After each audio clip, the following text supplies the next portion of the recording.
बाबा, मैं पूरे स्कूल में फर्स्ट पोजीशन से पास हुआ हूँ। यहाँ देखो, मुझे स्कूल वालों ने कप दिया है।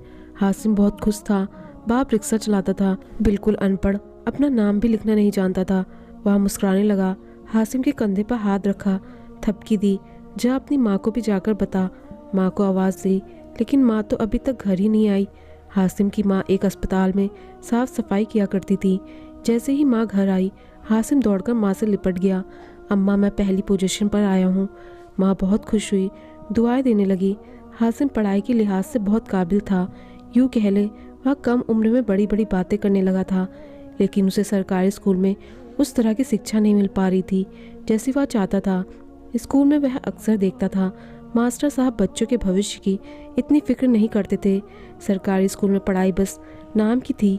अगर बच्चा कुछ पढ़ाई करता और ठीक ना करे तो बस डंडे मारे जाते थे, लेकिन कभी प्यार से बैठाकर समझाते नहीं थे। बस मारने पीटने को ही पढ़ाई समझते थे। ज़्यादातर ऑफिस में बैठकर बातें घड़ते रहते, लेकिन हासिम को ऐसे नहीं चलना था। उसकी सोच गुलामी नहीं थी। एक दिन कहने लगा, बाबा मुझे प्राइवेट स्कूल में पढ़ना है। बाप मुस्कुरा कर बोला, बेटा हम गरीब लोग हैं, नहीं पढ़ा सकते इतने महंगे स्कूल में। लेकिन हासिम जिद करने लगा। वह जिस स्कूल में पढ़ने की बात कर रहा था, उस स्कूल में तो उस शहर के नामी गिरामी अमीरों, व्यापारियों और अफसरों के बच्चे पढ़ते थे। लेकिन हासिम उसी स्कूल में पढ़ना चाहता था। लेकिन कैसे, बाप तो रिक्शा चलाता था और माँ अस्पताल में जाकर साफ सफाई करती है। बाप सोच रहा था कि करूँ तो करूँ क्या। इधर हासिम भी बाप की बार बार जिद करता रहा, मेरा एडमिशन इसी स्कूल में करवाए। बाप ने सोचा, मेरे बेटे की तारीफ़ें सब करते हैं, मेरा बेटा काबिल है, जहीन है और इंशाल्लाह पढ़ लिख कर बड़ा इंसान बनेगा। कौन बाप अपनी औलाद को कामयाब नहीं देखना चाहता। बाबा ने कुछ पैसे जमा कर रखे थे। हासिम 8वीं क्लास पास कर चुका था। अब मैट्रिक वह इसी स्कूल से पास करना चाहता था। 8वीं क्लास उसने पूरे स्कूल में टॉप किया था। बाप हासिम को लिए उस अमीर लोगों के स्कूल पहुंच गया। सिक्योरिटी गार्ड ने पूछा, कहाँ जाना है बाबा जी? वहाँ बड़ी बड़ी कारें थीं। हासिम के बाबा ने रिक्शा पार्क किया। सब हैरत से देख रहे थे। सिक्योरिटी गार्ड ने पूछा, कहाँ जाना है? तो बाबा आहिस्ता से बोले, मैंने अपने बेटे का दाखिला करवाना है। सिक्योरिटी गार्ड ने हासिम और उसके बाबा की तरफ देखा और मुस्कुराकर बोला, बाबा जी लगता है आप गलत स्कूल में आ गए हो, यहाँ आपका बच्चा नहीं पढ़ सकेगा। खैर, सिक्योरिटी गार्ड ने अंदर भेज दिया। स्कूल अंदर से किसी पार्क से कम नहीं था। खूबसूरती थी, साफ सफाई, रंग बिरंगे फूलों के पौधे। हासिम बहुत खुश हुआ जब प्रिंसिपल ने बुलाया तो बाबा पुराने से कपड़े पहने हासिम का हाथ थामे ऑफिस में दाखिल हुए। प्रिंसिपल मैडम हैरत से देखने लगी। बैठ जाइए जी, बताइए कैसे आना हुआ?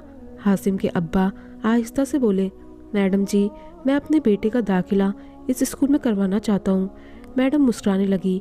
भाई साहब आप क्या जॉब करते हैं? कामकाज क्या है आपका? बाबा आहिस्ता से बोले, मेरा नाम बसीर है, मैं रिक्शा चलाता हूँ और यह मेरा बेटा हासिम है जो पढ़ाई में बहुत तेज है। इसको खाप इस स्कूल में पढ़ना है। मैडम मुस्कुराकर बोली, आप इस स्कूल के बारे में जानते हैं क्या? बसीर फिर आहिस्ता से बोला, मैडम जी बस इतना जानता हूँ, यहाँ पढ़ने वाले बच्चे कामयाब होते हैं। मैडम बोली, इसके अलावा आप क्या जानते हैं? बसीर चुप हो गया। मैडम ने आहिस्ता से बताया, यहाँ की एडमिशन फीस 1 लाख है और फिर सालाना फीस 4 लाख रुपए। क्या आप इतनी फीस अदा कर सकते हैं? बसीर ने सर झुका लिया। मैडम आप मेरे बेटे को दाखिला दे दे, मैं फीस का इंतजाम कर लूँगा। मैडम बसीर की तरफ देखकर बोली, कल आपके बेटे का इंटरव्यू किया जाएगा, जिसके बाद हम फैसला करेंगे दाखिला देना है या नहीं। आप अभी घर जाए। इतने में स्कूल का चेयरमैन आया। कौन था यह? मैडम ने बताया, रिक्शा चलाता है, कहता है अपने बेटे को यहाँ पर पढ़ाना चाहता है। चेयरमैन कह कहा लगाकर हंसा। कैसे कैसे लोग हैं दुनिया में। ऑटो वाला अब अपने बेटे को यहाँ पढ़ाएगा। वैसे भी स्कूल का वसूल है, कोई गरीब बच्चा यहाँ नहीं पढ़ सकता।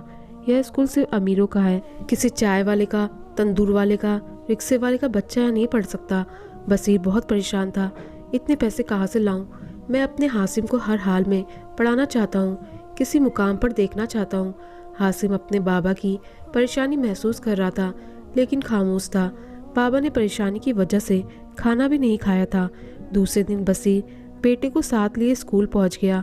इंटरव्यू करने वाली टीम बैठी हुई थी। उन्होंने मुख्तलिफ सवालात किए, हर मुश्किल से मुश्किल सवाल किए, लेकिन हासिम हर सवाल का जवाब देता रहा।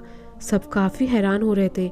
इंटरव्यू पास कर लिया, लेकिन स्कूल का चेयरमैन बोला, हम कैसे इस रिक्शे वाले के बेटे को स्कूल में एडमिशन दे सकते हैं? यहाँ नामुमकिन है। यहाँ बड़े लोगों के बच्चे पढ़ते हैं, वह अपनी तौहीन समझेंगे एक रिक्शे वाले का बच्चा यहाँ पढ़े। सबने हाँ में हाँ मिलाई। आप बिल्कुल सही कह रहे हैं, लेकिन प्रिंसिपल मैडम ने कहा, बच्चा काबिल है, स्कूल का नाम रोशन करेगा। वह सब यह बातें कर रहे थे कि हासिम मुस्कुराकर बोला, आप सबको आपका मुकाम, आपकी अमीरी मुबारक हो। मेहनत मैंने करनी है और सिला ऊपर वाले ने अता करना है। हासिम उठा, सलाम किया और चल दिया। छोटा सा बच्चा बहुत बड़ी बात कहकर गया था। हासिम अपने बाबा के सीने से लगकर रोने लगा। बाबा जान, आप परेशान ना हो, इतने बड़े स्कूल में पढ़ने की कोई ज़रूरत नहीं है, जहाँ इंसान से ज़्यादा पैसों को अहमियत दी जाती है। बसीर मुस्कुराया, बेटा जैसा तुमको अच्छा लगे, मैं ठहरा अनपढ़, मुझे क्या पता। हासिम वापस सरकारी स्कूल में दाखिल हो गया। बाप दिन रात मेहनत करता, माँ चपरासी बनकर अस्पताल में झाड़ू पोछा करती। हासिम ने मैट्रिक में टॉप किया। वक्त गुजरता रहा, हर साल फर्स्ट पोजीशन से पास होता और फिर वकालत पढ़ने लगा। माँ बाप की इकलौती औलाद था। बसीर ने बेटे को कामयाब देखने के लिए अपना सब कुछ लुटा दिया था, लेकिन अब बसीर बूढ़ा हो चुका था। हासिम मेहनत करता रहा। वह जानता था मेहनत करने वालों को ऊपर वाला कभी तन्हा नहीं छोड़ता। हुआ कुछ यूं भी था कि गरीब समझकर सब रिश्ता भी तोड़ गए थे। कोई मुंह ना लगाता था उनको। हासिम की माँ 50 साल की हो चुकी थी। आज ही वह हाथ में झाड़ू लिए अस्पताल में साफ सफाई करती फिरती थी। और फिर वह दिन आया, हासिम एक वकील बन गया और फिर वकालत के बाद खूब मेहनत की और तब तक कदम न रोके जब तक जज के ओहदे पर खड़ा न हो गया। असल कामयाबी का दिन तो वह था जब सब रिश्तेदार मुंह मोड़ गए थे, जब कोई उनसे बात करना गवारा ना करता था, जब किसी का बेटा दुबई जॉब कर रहा था और किसी का अमेरिका।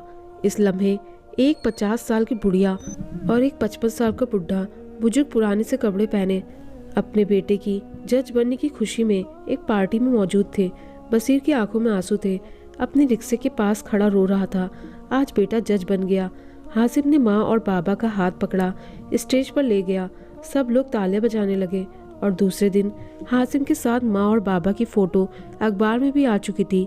जज मिस्टर हासिम साहब अपने माँ बाप के साथ खुशगवार लम्हे गुजार रहे थे। एक दिन ऐसा हुआ, एक बुजुर्ग जिसके चेहरे पर जख्मों के निशान थे, एक वकील के साथ जज साहब के पास आया। वकील हासिम से कहने लगा, जज साहिब, अमेरिकन स्कूल के चेयरमैन के बेटे ने जायदाद तो बाप से जबरदस्ती अपने नाम करवा ली है, लेकिन अब उनके बच्चे उनको साथ रखने के लिए तैयार नहीं है। यह चाहते हैं कि इन्हें इंसाफ दिया जाए। हासिम ने जब उस बूढ़े की तरफ देखा तो अपनी कुर्सी से उठकर खड़ा हुआ। उस बूढ़े के करीब आया। बाबा जी, क्या आप मुझे पहचानते हैं? मैं कौन हूँ? बुजुर्ग इनकार में सर हिलाकर बोला, नहीं बेटा। इतने में हासिम के बाबा का फोन आया, पुत्र मैं तेरी अदालत के बाहर बैठा हूँ, डॉक्टर के पास जाना है, मैं इंतजार कर रहा हूँ। हासिम ने अपने बाबा को अदालत के अंदर आने को कहा, फिर उस बुजुर्ग से मुखातिब हुआ, सर जी, आप अमेरिकन स्कूल के चेयरमैन मालिक हैं। याद करें, आज से 13 साल पहले एक बच्चा आया था जिसका बाप रिक्शा चलाता था। उस बच्चे ने इंटरव्यू के दौरान हर सवाल का जवाब दिया, लेकिन आपने यह कहकर उसे एडमिशन ना दिया। इस स्कूल में अमीरों के बच्चे पढ़ते हैं और किसी रिक्शे वाले का बच्चा यहाँ पढ़े, यह हमारी तौहीन है। और आपने उस बच्चे को दाखिला नहीं दिया था। जानते हो वह बच्चा कौन है? वह आपके सामने खड़ा जज हासिम है।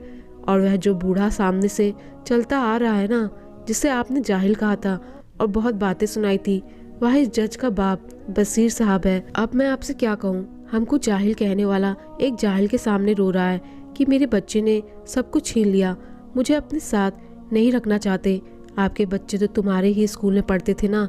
सुना है एक बेटा आपका दरोगा है जो आपसे मिलने ही नहीं आता और दूसरा किसी महकमे में क्लर्क है।